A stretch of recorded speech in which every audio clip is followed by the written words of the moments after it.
Joining me now, Republican National Committee Chairwoman Ronna McDaniel. Welcome back to Fox News Sunday. Great to be with you. Thanks for having me. It's great to have you. So let's talk about this report that's getting a lot of attention. You guys just had a meeting in Oklahoma City. I'm told there was going to be a debrief of this, but this is the headline from the Washington Post. GOP study on poor 2022 election showing doesn't mention Trump. According to many in the party, that would produce an incomplete analysis at best. Quote, what's the point of doing an analysis of the Republican Party if you're not looking at Trump? You're just wasting your time. That's from an RNC member anonymously.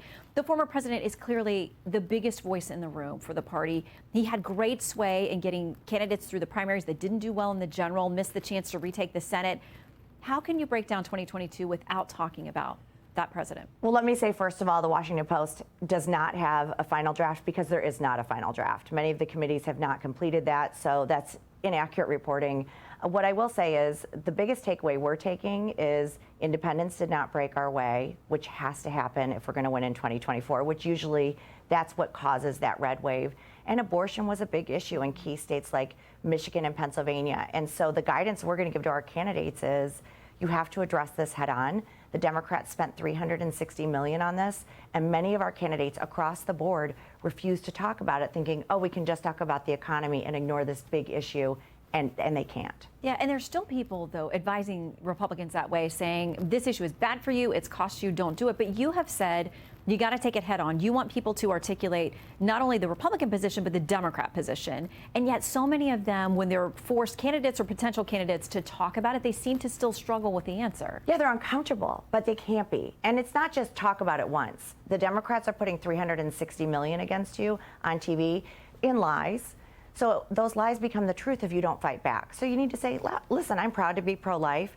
The consensus, we have to find consensus among Democrats and Republicans. Let's see where the Democrats are. What abortion is a bad idea to a Democrat? 9 month, 8 month, 7th month? They can't even articulate an abortion that's a bad idea. Gender selection. If it's a girl, you get to abort it. Taxpayer-funded abortions for people where it's against their religious conscience. That's where Joe Biden was years ago. So I think put them on the defensive and articulate where you stand, and that's going to be the critical message we have to get out before 2024. You guys, too, have started talking about issues early voting, mail-in voting, ballot harvesting. That is something that former President Trump was one for years who railed very hard against that. He softened a bit, but the Wall Street Journal has this question about whether it's too late. The damage has been done. They say his criticism of mail-in voting before and since his 2020 loss helped chip away at GOP faith in early voting, polls show.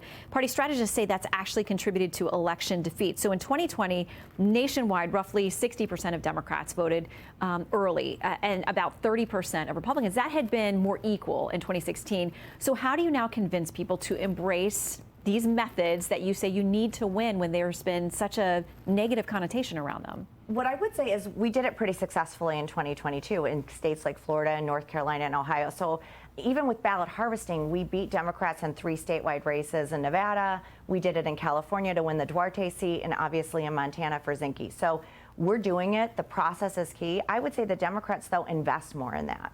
Republican investors wait until the candidate's picked and until the primaries are done. And Democrats are always investing in the process. That's why the RNC is so critical. You have to invest early if you're going to educate voters and talk to them about the importance of banking votes early.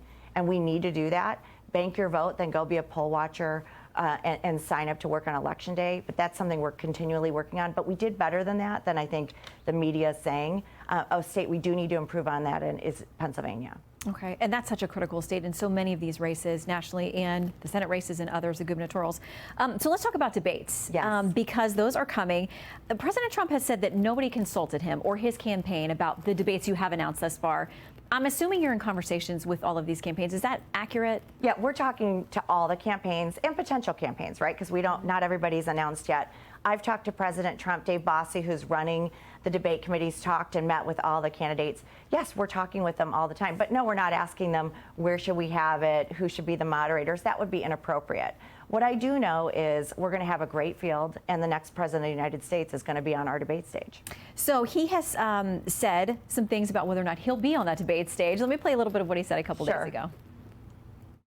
When you're way up, you don't do debates. If you're even or down, you do debates. But when you're way up, what's the purpose of doing the debate? He also wrote on Truth Social, he said, if you're leading by what he's called seemingly insurmountable numbers, and we'll get to the polls, why subject yourself to being libeled and abused? So what happens if he doesn't show up? You know, that's his choice. And every candidate's going to make that calculation. They're going to decide, when do I announce? Do I go to Iowa? Do I go to New Hampshire? Do I debate? And that's going to be his decision. What I think is the American people want to see these candidates. They want to see what they're articulating, and especially, what is your plan to take us out of the misery of Joe Biden? What are you going to do to help our kids in school who are dealing with fentanyl and TikTok? What are you going to do to help get us energy independent? People are really hurting right now in this country. So I look at the debate not just about Republican against Republican. I look at it as our party making a case as to why we should win the White House and defeat Joe Biden. And that's one of the factors as to why I would say everybody should get on that debate stage. Does he miss an opportunity if he doesn't come? Or is he, as he says, sparing himself from potentially taking shots and taking hits that, you know, are tough for any campaign? Well, he's going to make that determination. His campaign will make that determination. I will just say this. People are struggling, and they want to see our plan as a party as to how we're going to win. So I do think it's important to get on the debate stage, but also remember, hey, who are we against? It's Joe Biden. Who's doing this to our country? Joe Biden. And I think one of the other takeaways we took from the midterms in 2022 is that we don't just need independents, we need every Republican. And we need to bring every Republican together. We had states where Republicans wouldn't vote for Republican nominees, and that was a big factor in why we lost some key Senate races. So we need to come together and remember who we're against in November, and that's going to be this Biden White House that is destroying our country. Do you feel like sometimes, though, you have to remind the former president about that message, because he's been very influential in races?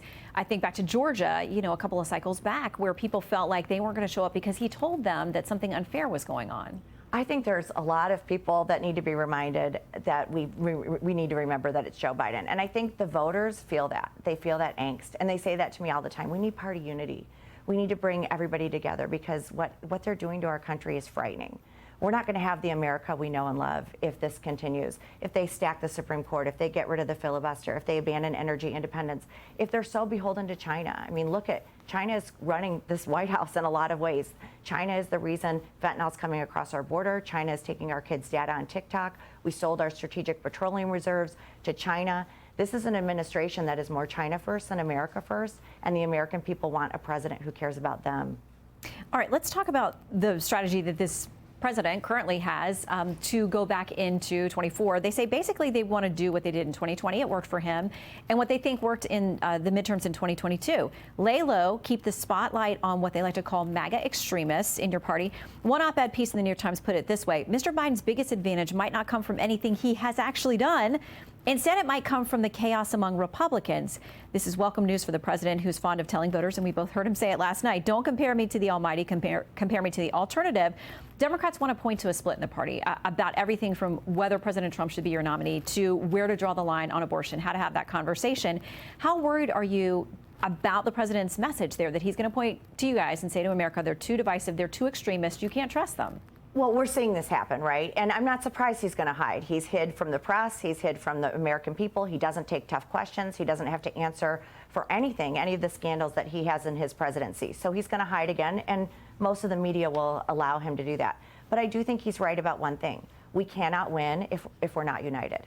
If Republicans don't vote for other Republicans, we're not going to win. And we don't just need all of Republicans. We need independents, too. You know, Shannon, Republicans are migrating. They are migrating to red states. Why? Because we've got great governors across the country, low taxes, our policies work. But it means the White House electorally isn't available to us unless we go through a purple or blue state. And those states are getting bluer because red voters are moving to the red states. So this is very, very critical that we understand the path to the White House runs not just through independents, but every single Republican getting on board. Do you have an idea about the pledge? Will you have everybody sign a pledge? They did this back in 2016, included President Trump before he was president. He kind of balked at it at the end. To have them say, if you want to be on the debate stage, you're going to have to support the eventual nominee. I asked Governor Hutchinson about it last week. He's officially in now.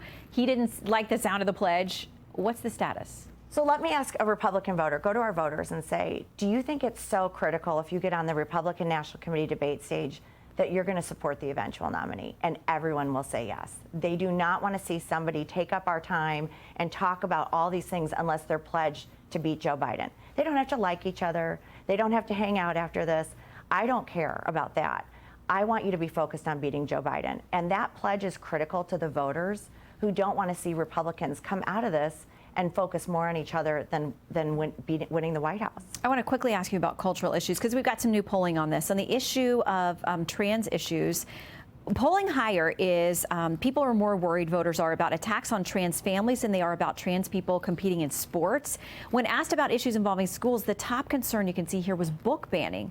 Now there's word major donor to the GOP, Peter Thiel, is unhappy and is going to hold his money out because he doesn't like these debates about abortion and trans and bathrooms and all of that. Are you worried that these cultural issues are hurting the GOP? Well, one, the Democrats are using this word book banning. You're seeing it a lot. You saw it on Biden's launch. That's a lie. There isn't book banning. What Republicans are doing are protecting our children and parental rights and saying 5-year-olds shouldn't be reading sexually explicit material. Ron DeSantis went in front of cameras and read some of these books, and the news stations had to go away because the material was so explicit. But now we know their game plan, right? We can have a conversation about issues, and really what it is about is parents should have a say in what's happening with our kids. And I think most Americans support that, but it's good to know the Democrats' playbook, and we're going to push back on that, especially coming from a Democrat Party that is banning freedom of speech, that is canceling people, that is destroying your life if you don't think with their orthodoxy. This is a Democrat Party who is saying if you think outside of the box of everything we are dictating to you, we will make you lose your job, we will destroy you. So they're banning people. They're banning freedom of speech and freedom of thought. Republicans are protecting children. All right, we will see you on the campaign trail. Much to come ahead in the debates and beyond. Thank you. Thank you. I'm Steve Ducey. I'm Brian Kilmeade. And I'm Ainsley Earhart. And click here to subscribe to the Fox News YouTube page to catch our hottest interviews and most compelling analysis.